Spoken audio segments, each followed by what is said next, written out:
Assalamualaikum warahmatullahi wabarakatuh dan salam sejahtera. Okay, hari ini kita dalam kelas AdMed, pelajar-pelajar kelas 5 Putera, kita akan masuk bab yang kedua iaitu integration. Okay, so sebelum ni dah belajar differentiation dan sekarang belajar integration. So integration ni ada berkaitan dengan differentiation. Okay, so kita teruskanlah. So cikgu harap awak bersedia dan sentiasa dalam keadaan yang ceria. Okay, so kita pergi slide yang pertama. Okay, so dalam bab ni kita akan tengok 3.1 iaitu integration as inverse of differentiation. Okay, so dalam chapter ni apa yang awak akan belajar adalah mengenai the relation between differentiation and integration. Apa berkaitan antara differentiation dan juga integration? Okay, kalau bahasa Melayu, differentiation tu pembezaan, integration tu adalah pengkameran. Okay, so perkaitan dia adalah, kita tengok gambar rajah yang pertama ni. Okay, bila kita differentiate, kita mencari f prime. So daripada fx, kalau kita buat differentiation, kita akan dapat f prime. Dekat sini dia cakap bagi tahu, bila kita integrate f prime, dia akan patah balik menjadi f. Dia macam kita boleh pergi ke sana, patah balik kan. So differentiation dengan integration ni ada kaitan dia. Okay, so kita tengok aktiviti yang pertama. Awak boleh scan QR code kat sini ataupun copy link, type link ni dekat web. Okay, so kita tengok apa kita akan buat. Okay, so kita tengok contoh kan. Dalam gambar rajah ni, dalam graf ni, kita ada beberapa function. Okay, kita tengok contoh yang pertama kan. Kita ada function fx equal 5x. Okay kelas, kalau kita differentiate function fx equal 5x, so f prime akan jadi 5 kan. Sebab kalau x tu power je 1, bawa ke depan, so tinggal 5 je lah. Okay, and then ada satu function gx yang mana ia adalah integration of function f prime. So dia dah bagi tahu bahawa gx tu adalah 5x. So kalau kita tengok, ini adalah function 5x. Kalau kita kamirkan, kalau kita buat differentiation dy dx, kita akan dapat line yang kelabu, baru keluar tu, baru pop out. Okay, then kalau kita integrate balik function f prime, dia akan jadi merah tu balik. Jadi merah kan, jadi yang kat purple tu. Kat graf ni, kita memang dah decide yang mana bila kita integrate akan jadi function apa. Okay, so kat sini aktiviti yang kita buat ni membuktikan bahawa apabila kita integrate, dia akan balik kepada function f tu. Okay, kita tengok function lain. Bagi contoh, kita ada function hx equal 5x square. So function tu kuadratik kan, yang warna coklat tu baru keluar. So bila kuadratik, dia melengkung. Okay, so kalau kita integrate, awak akan dapat 10x. Apa function 10x? 10x yang function warna hijau tu. Okay, so kalau kita integrate function h prime x, apa jadi? Dia jadi warna purple. Dia kembali kepada function hx, iaitu 5x square. So sama je dengan yang seterusnya. So dalam aktiviti pertama ni, hanya nak membuktikan sebenarnya awak kena faham integration ni inverse balik kepada equation ataupun function yang asal. Okay, sebagai contoh, kita tengok example.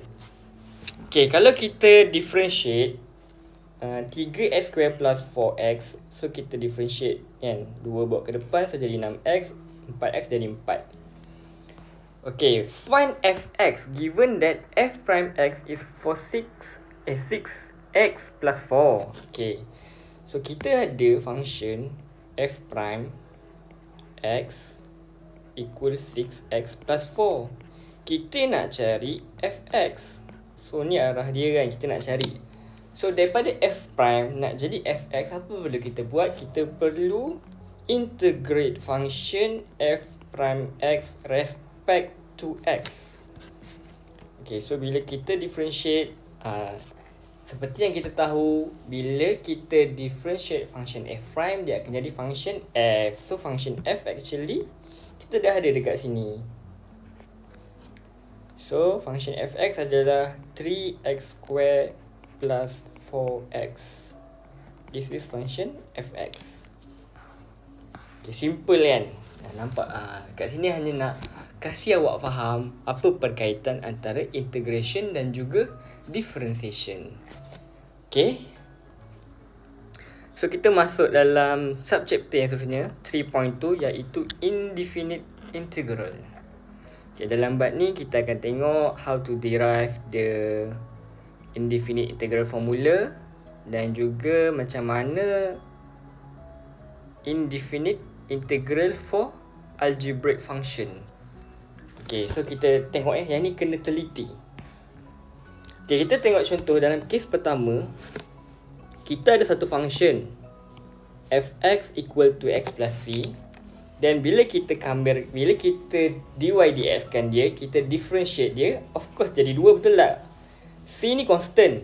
Constant kalau differentiate jadi 0. So 2x jadi 2. Okay. So bila kita buat integration back, so integrate f prime x dx, dia akan jadi function asal 2x plus c. Mestilah ada c kan, sebab equation asal kita ada c. Okay, then kita kena faham soalan kedua. Okay, differentiate 3x plus c akan jadi 3. So pengkamiran f prime akan jadi integration f prime akan jadi 3x plus c. Mesti patah balik kan? Okay, dalam kes terakhir 0.5x plus c, kalau kita differentiate dy dx, kita akan jadi 0.5. Kalau kita integrate back, dia akan patah balik je lah. So dekat sini nak bagi tahu, kalaulah kita tak tahu apa equation asal kan, mesti awak macam mungkin terfikir akan jadi 2x. Awak tak tahu kenapa ada c. So kat sini nak bagi tahu, bila kita integrate, kita mesti ada satu term constant sebenarnya. Macam contohnya macam 2x plus 1 memang jadi 2, tapi equation asal tu ada 1. Macam mana kita nak tahu apa constant yang terhasil sebenarnya? Boleh jadi 2x plus 1 jadi 2. Boleh jadi 2x plus 2 pun jadi 2 juga. Kalau 2x plus 2 kita differentiate, still jadi 2. So apa nilai constant sebenarnya yang jadi? So kat sini dalam kes ni kita hanya generalkan kepada c. So kita tak tahu nilai c tu apa. Tapi actually bila kita integrate, mesti ada satu nilai constant.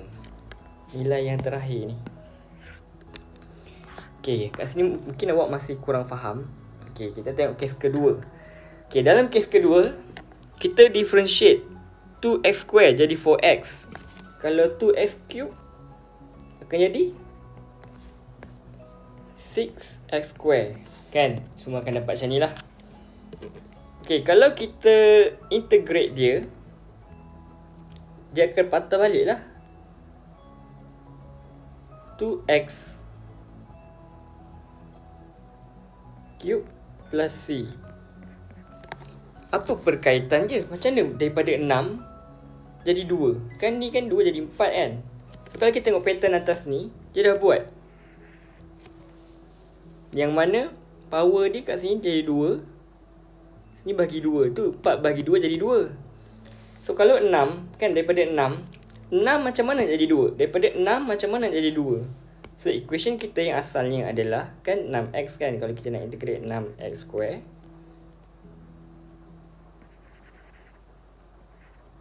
dia 6 asalnya. 6x ada plus c lah, mesti ada kan. So dekat sini ada cube bahagi dengan 3. Sebab 6 bahagi 3 baru jadi 2. So pattern dia kat sini adalah 6x asalnya power 2 tambah 1 bahagi dengan 2 tambah 1 plus c. Kat sini pun sama. Dia akan jadi 8x kuasa 3. So dia akan jadi 8x kuasa 3 plus c ni sebenarnya hasil daripada 8x plus 4. Sorry, bukan 8 ya. Dia akan jadi 2x kuasa 4. So 8x plus 4 over 4 plus c. So pattern dia adalah 8x kuasa 3 tambah 1 bahagi 3 tambah 1 plus c. So kalau awak nampak pattern dia ada plus 1, plus 1, plus 1. Bawah ni plus 1, plus 1, plus 1. Power dia ni, power dia kat sini 1. So 1 plus 1, bawah ni jadi 1 plus 1. Kat sini power dia 2. 2 plus 1 over 2 plus 1. Kat sini 3. 3 plus 1 over 3 plus 1. So actually integration ni sebenarnya adalah, kalau kita ada, dalam kes pertama kan, dalam kes yang pertama, kalau kita ada bentuk dia adalah let's say kita ada y equal, tak nak y lah. Kalau kita ada f prime x is equal a, integration of case ini akan menjadi a power x plus c. Okay, untuk case yang bawah, integration of f prime x, kalau case dia adalah ax power n, so dia akan menjadi ax n plus 1 over n plus 1. So dalam kes ni kan ya, dalam differentiation cikgu bagi tahu kita punya teknik power bawa ke depan, power kurang 1. Dalam integration pun ada sebenarnya. Apa yang awak perlu ingat adalah power naik 1, power bawa bawah.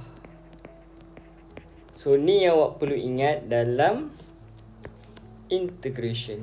Dia terbalik. Kalau differentiation, power bawa depan, power kurang 1. Tapi dalam kes ni, power naik 1, power bawa bawah. Mungkin tak nampak lagi kan? Tak apa, kita tengok ya. Okey, inilah dia tadi, yang case tadi tu.